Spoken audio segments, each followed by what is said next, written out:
Assalamualaikum warahmatullahi wabarakatuh. Alhamdulillahirrabbilalamin wabihi nasta'in wala umuri dunya waddin wassalatu wassalamu ala asrofil anbiya'i wal mursalin wa ala alihi washabihi ajmain amma ba'du. Puji dan syukur kepada Allah, tidak lupa salawat serta salam kepada Nabi Muhammad SAW. Semoga tercurah limpahkan kepada keluarganya, sahabatnya, dan mudah-mudahan sampai kepada kita selaku umatnya. Perkenalkan, di sini saya Agi Fatwa Rahman Hakim. Saya dari jurusan akuntansi syariah kelas 2 semester 2 kelas B. Sebelumnya saya ucapkan terima kasih kepada dosen pengampu mata kuliah pengantar ekonomi Islam, yaitu Ibu Maria Ulfah MSI, yang terhormat.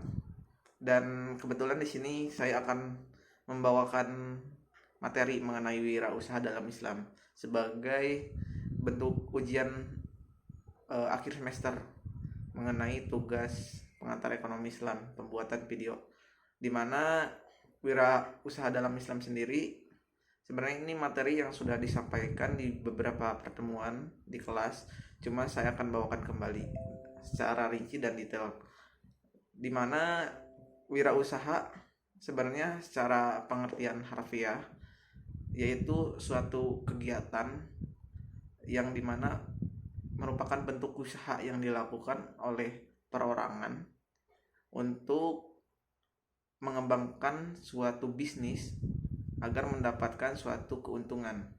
Nah, sebenarnya di dunia perkuliahan ataupun lainnya, sebenarnya wirausaha juga dikenal dengan entrepreneurship. Ya, sebenarnya secara pengertian masih sama gitu. Cuma banyak pengertian lainnya yang menjelaskan tentang wirausaha sendiri. Tapi secara garis besar bahwa wirausaha itu suatu yang dilakukan oleh seseorang untuk membangun suatu bisnis sehingga dia mendapatkan suatu feedback, baik itu keuntungan berupa uang ataupun hal lain sebagainya.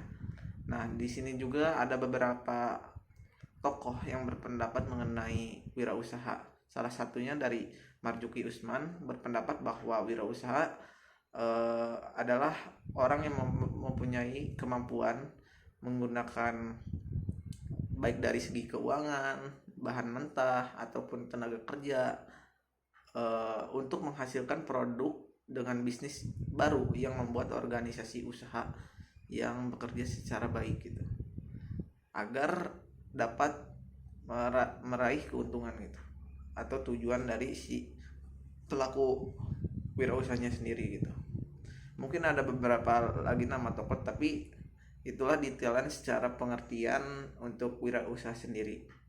Nah, untuk hal lainnya sebenarnya di dalam wirausaha sendiri itu merupakan suatu hal yang mungkin dilakukan bukan hanya di zaman kita saat ini gitu, melainkan sudah ada pada zaman Rasulullah sendiri, sehingga hal itu bisa dijadikan suatu acuan gitu untuk zaman sekarang menjalankan suatu bisnis, sehingga tetap kepada syariat yang berjalan sesuai dengan syariat yang diperintahkan agar tidak menyimpang dan bisa menempatkan sesuatu dalam tempatnya atau porsinya, sehingga tatanan yang ada di dunia ini bisa setidaknya bisa terjaga atau bisa bertahan lebih lama lagi gitu, karena kebutuhan di dunia itu hanya terbatas gitu, sehingga perlunya syariat gitu sebagai salah satu acuan agar kita bisa mendapatkan kemaslahatan secara duniawi dan akhirat itu. Nah, untuk wirausaha sendiri sebenarnya di dalam dasaran sebenarnya itu harus mumpuni gitu atau memiliki beberapa manajemen yang baik gitu. Hal ini sebenarnya pernah dibahas gitu di mata kuliah lain gitu mengenai entrepreneurship atau wirausaha sendiri, di mana di dalam entrepreneurship terdapat 6M gitu, di mana ada man, terus money, market, material, method, dan machine gitu. Bagaimana dari awalnya kita ada atau orang, dimana kita mencari sumber daya manusia yang berkualitas itu agar dapat menjalankan suatu perusahaan atau bisnis kita itu bisa berjalan cepat, efektif, efisien dan lain sebagainya gitu. Karena pembagian tugasnya itu ada yang megang gitu. Jadi pembagian tugasnya bisa dipegang secara merata gitu. Sehingga bisa membentuk suatu bisnis yang baik gitu. Terus juga ada pengembangan money gitu sebagai sumber modal gitu untuk berjalannya suatu usaha, dimana selaku orang yang bertanggung jawab di dalam hal ini menjadikan manajemen keuangan tuh sesempurna mungkin, karena di dalam dunia bisnis tidak akan lepas dari bentuk keuangan apapun itu gitu. Terus juga ada bahan atau material di mana kita menentukan bahan-bahan yang sekiranya nanti akan digunakan di dunia bisnis kita sesuai dengan tujuan dan bentuk usahanya, sehingga bisa membentuk usaha yang berkualitas itu. Dan selain kuantitas juga yang dikejar, tapi kualitas harus pasti gitu, supaya dapat membentuk suatu pencerminan usaha kita tuh benar-benar konsisten gitu dalam menjalankan usahanya. Terus ada juga metode atau bagaimana cara-cara lainnya yang digunakan dalam membangun bisnis supaya tetap kepada jalannya, sehingga bisa tercapai tujuan yang pada awalnya ditujukan gitu. Terus juga ada machine atau peralatan sebagai bentuk alat bantu lah gitu, karena mengandalkan tangan manusia juga saja tidak cukup gitu, karena terlalu banyak memakan waktu, sehingga machine juga bisa menjadi alat bantu untuk mengerjakan segala sesuatu biar cepat gitu. Tetapi mungkin terlalu membutuhkan dana yang lebih, makanya dalam hal ini harus ada penggunaan atau permanajemenan yang baik di dalam bidang keuangannya.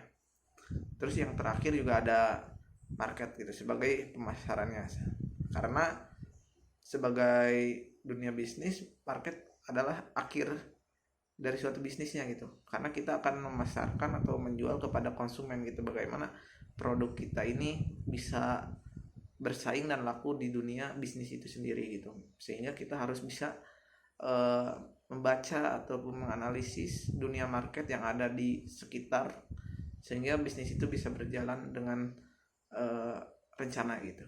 Nah, untuk kriteria wirausaha sendiri dalam Islam sebenarnya ada beberapa. Yang pertama itu ada proaktif, dimana untuk proaktif sendiri itu biasanya dijelaskan lebih ke kita tuh suka mencari informasi yang ada gitu, sehingga kita tuh bisa merencanakan untuk kedepannya itu seperti apa gitu, sehingga manajemen pada awal persiapan kita lebih matang gitu, baik itu dari persiapan perjalanan atau pelaksanaan usahanya ataupun resiko-resiko yang akan dilewati gitu. Makanya perlu proaktif di sini gitu, entah itu dari media sosial maupun kita terjun secara lapangan gitu, karena di dunia ini tuh, di dunia bisnis, segala informasi pasti perlunya informasi yang akurat dan detail gitu, sehingga ketika target pemasaran dituju itu tepat gitu. Terus juga ada produktif. Di dalam produktif sendiri sebagai salah satu kunci dari terbentuknya usaha itu menjadi sukses, dimana dalam hal ini selalu ingin mengeluarkan sesuatu secara teliti, cermat dan penuh perhitungan gitu. Jadi jangan sampai yang kita lakukan itu hanya sebatas kuantitas aja gitu, biar banyak gitu, tetapi kita juga harus memikirkan secara kuantitas, sehingga produk yang kita tawarkan itu sesuai dengan target atau harapan si pembisnisnya itu sendiri gitu. Nah, yang ketiga juga ada pemberdayaan atau kayak merekrut karyawan sebagaimana tadi dijelaskan dalam manajemen wirausaha juga ada men gitu atau orang sebagai bentuk pengendalian atau manage segala sesuatu di dalam perusahaan itu agar bisa berjalan secara efektif dan efisien gitu. Nah, makanya adanya karyawan di sini tuh mempengaruhi dalam bidang hal kuantitas maupun kualitas gitu. Makanya dibutuhkan pemberdayaan karyawan ini gitu. Terus juga ada tangan di atas atau dengan kata lain kita selaku entrepreneur yang berbasis syariah harus memiliki jiwa yang memberi gitu, walaupun sebenarnya ketika kita bisa melakukannya sendiri tapi kita berikanlah gitu lowongan pekerjaan kepada orang lain gitu biar usaha kita tuh yang pertama dapat keuntungan ya lebih cepat lebih efektif gitu. Di sisi lain juga mungkin di dalam segi syariah mungkin doa-doa dari karyawan kita yang menjadikan bisnis kita itu semakin besar gitu, karena semuanya rezeki ada yang mengatur gitu. Mungkin saja rezeki dari karyawan dititipkan kepada perusahaan yang memberikan lowongannya gitu. Makanya secara syariah itu tidak akan lepas lah dari hal ini gitu. Selain hablum minallah juga ada hablum minanas gitu sebagai hubungan dengan manusia gitu. Terus juga ada takwa gitu sebagai hubungan dengan Allah. Seorang muslim sudah pastilah dan tentu sadar gitu dengan penuh keyakinan dan kesadaran gitu kan mengenai Allah sendiri gitu, dimana kita di dalam dunia bisnis akan selalu terikat gitu dengan syariat-syariat untuk mendapatkan ridhonya. Selain itu juga mungkin di sisi lain juga agama memiliki aturan-aturannya sendiri untuk mengatur segala keseimbangan di dunia ini. Makanya tidak lepas kepada syariat Islam gitu. Salah satunya ya ini takwa ini. Mungkin saja di sisi lain juga takwa itu menghindarkan dari seorang wirausaha sendiri dari sifat-sifat sombong, kecurangan, bohong dan lain sebagainya, sehingga bisa membangun bisnis yang sehat dan berkualitas gitu di masyarakat sekitar. Yang terakhir amanah. Ada lagi amanah. Yang pertama amanah sebagai salah satu contoh sebenarnya yang dilakukan oleh Nabi Muhammad gitu. Dimana ketika itu beliau dipercayakan langsung oleh Siti Khadijah gitu untuk menitipkan barangnya kepada Nabi Muhammad. Makanya di dalam dunia bisnis juga amanah sangatlah penting gitu. Dimana amanah sendiri itu artinya dapat dipercaya atau bertanggung jawab itu, sehingga bisnis yang kita jalankan dapat mendapatkan keyakinan di masyarakat sekitar gitu, seperti itu. Terus juga ada keadilan. Yang terakhir ada keadilan, salah satu prinsip dalam bisnis Islam yang diterapkan sebagai implementasi gitu agar menempatkan segala sesuatu pada tempatnya gitu, sehingga tidak ada rasa berat sebelah ataupun kecurangan baik itu dari pihak manapun atau stakeholder yang ada gitu. Terus mengenai wirausaha juga ada beberapa prinsip itu yang dimana dijadikan suatu acuan atau pondasi. Yang pertama prinsip tauhid, dimana prinsip tauhid asal maknanya itu yaitu keyakinan bahwa Allah itu satu dan tidak ada sekutu baginya. Nah di dalam hal ini hukumnya tuh atau sifatnya itu wajib gitu, dimana penerapan sistem tauhid dimaknai sebagai suatu tindakan yang selalu kita itu bergantung kepada Allah gitu dari segi apapun itu gitu, sehingga mendapatkan suatu ridho dan rahmatnya gitu ketika menjalankan suatu bisnis ini gitu, sehingga bisa menjalankan bisnis yang baik gitu, selain juga bagus tapi baik gitu secara manusia dan secara akhirat itu secara habdum minanas dan secara habdum minallah kan. Terus juga ada prinsip keadilan yang mungkin tadi sudah dijelaskan.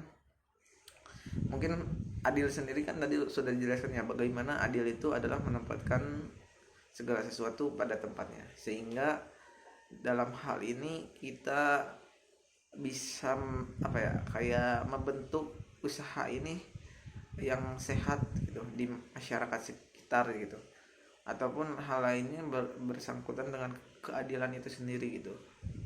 Terus juga ada prinsip maslahat itu sebagai puncak dari bisnis itu sendiri menurut syariat gitu.